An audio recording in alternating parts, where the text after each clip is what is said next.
So YouTube star Miss Rachel is voicing her support for Muslims and the hijab after President Trump singled out a kindergarten graduation ceremony in Minnesota. Now, in case you missed it, this week, President Trump shared a video of a Minnesota kindergarten graduation featuring many children, many of them wearing hijabs. He didn't write his own caption. Instead, he amplified a post from the X account End Wokeness, highlighting that, quote, every girl is in a hijab, ... in kindergarten. The children weren't protesting. They weren't campaigning. They were graduating. Now, it's one thing to debate immigration policy. It's another thing entirely to put kindergartners at the center of a political message.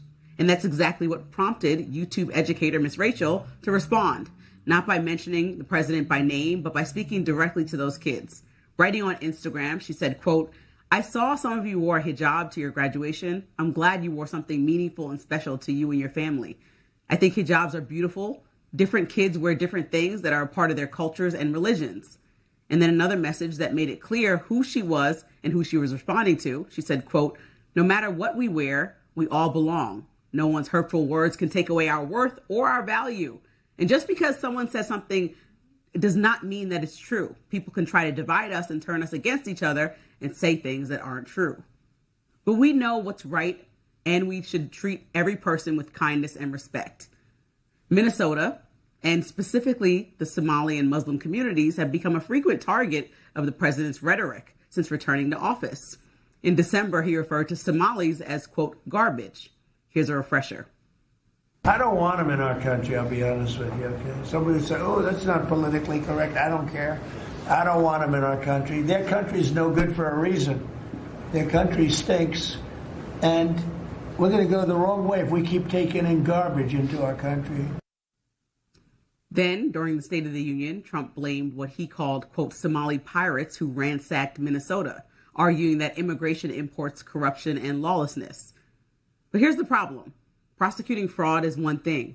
I am on board with prosecuting all the fraud in Minnesota, Ohio, and everywhere else. I'm on board with criticizing Governor Walz's failure to respond to the fraud.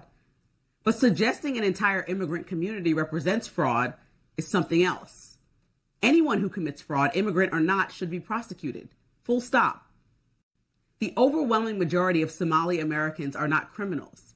They are refugees and immigrants who fled civil war decades ago in the 90s, built families here, became U.S. citizens, opened businesses, paid taxes, and today contribute more than $8 billion to Minnesota's state economy. The state's Somali community has one of the highest labor force participation rates among immigrant groups, and Minnesota has become home to one of the largest and most vibrant Somali communities in America. The Council on American Islamic Relations condemned Trump's post, saying, quote, by using his global platform to amplify anti-Muslim bigotry and target Muslim children at this elementary school, President Trump is putting lives at risk. Children deserve to feel safe in their schools and communities.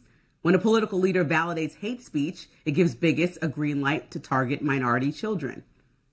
The organization pointed to a recent attack by two white supremacists at a mosque and private Islamic school in San Diego as an example of how anti-Muslim rhetoric can escalate into violence.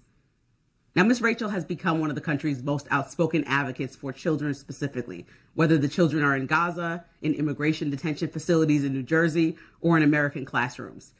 She's taken criticism from everyone, but her message has stayed remarkably consistent.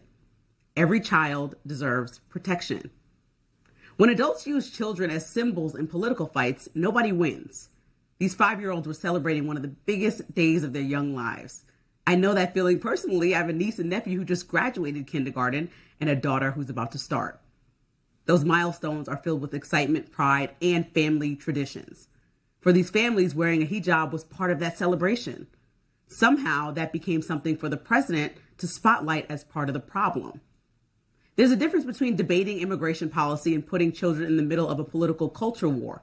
There's a difference between criticizing government and turning 5-year-olds into political props.